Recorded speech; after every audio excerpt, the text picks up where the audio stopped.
This is the head-scratching and plot-twisting case of Lucy Letby, the former nurse sent to prison for being involved in the ill health and deaths of a total of 14 infants.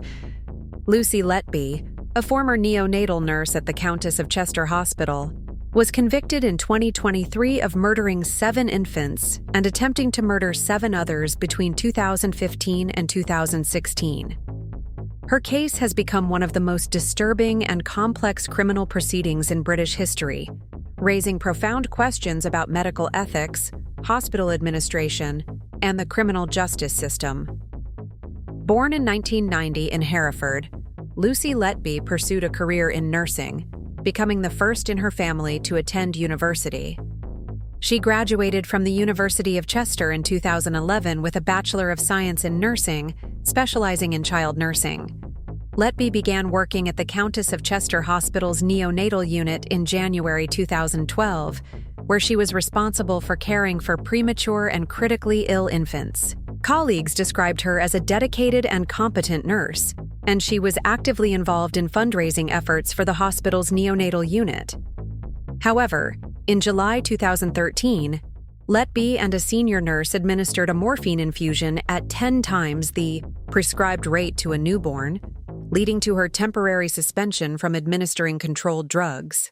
Despite this incident, she continued her career and completed further training in neonatal care, including a placement at Liverpool Women's Hospital in early 2015. Her time there later came under investigation following her conviction.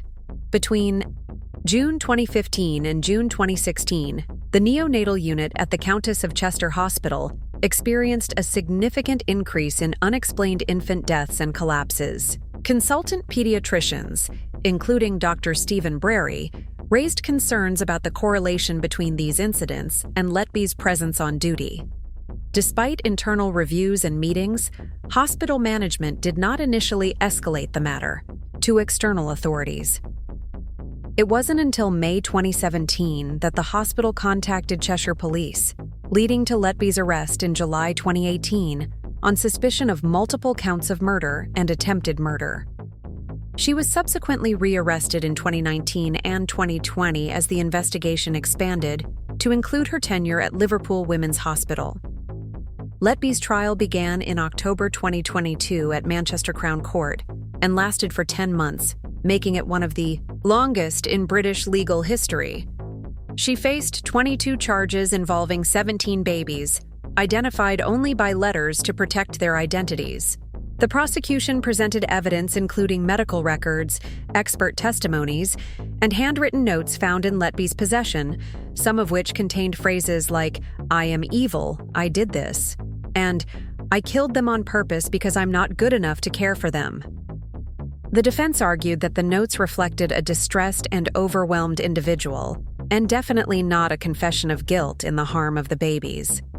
They also challenged the reliability of the medical evidence, suggesting that the infants' deaths could have resulted from natural causes or medical errors. Despite these arguments, Letby was convicted in August 2023 on 7 counts of murder and 7 counts of attempted murder. She received 15 whole-life orders, ensuring she would spend the rest of her life in prison without the possibility of parole. Following her conviction, Letby's legal team, led by barrister Mark MacDonald, has sought to challenge the verdict, citing new medical analyses and expert opinions.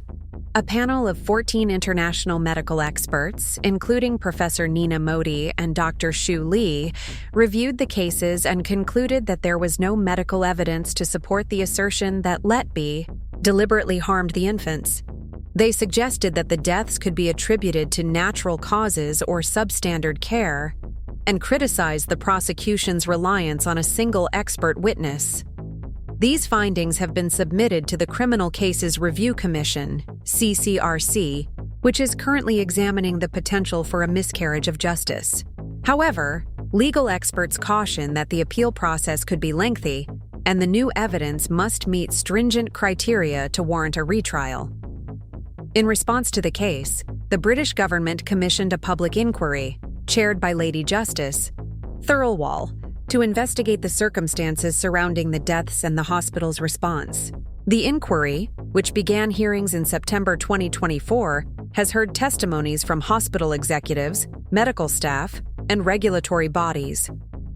Former hospital executives, including ex-chief executive Tony Chambers, have faced criticism for delays in reporting concerns to the police and for failing to act on warnings from consultant pediatricians. Chambers and others have expressed regret for their actions, acknowledging that earlier intervention might have prevented further tragedies.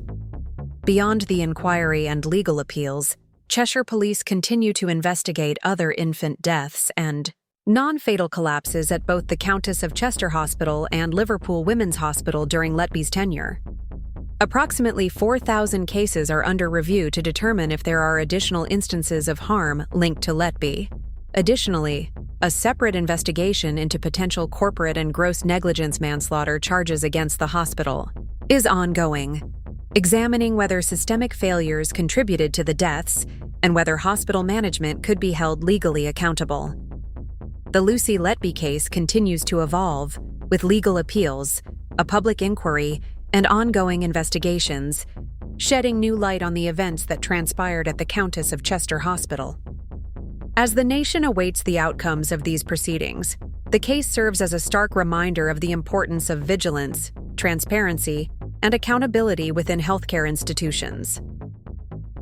The final report from the public inquiry, expected in early 2026, and the decisions of the Criminal Cases Review Commission will be pivotal in determining the ultimate resolution of this tragic and complex case. What do you guys think?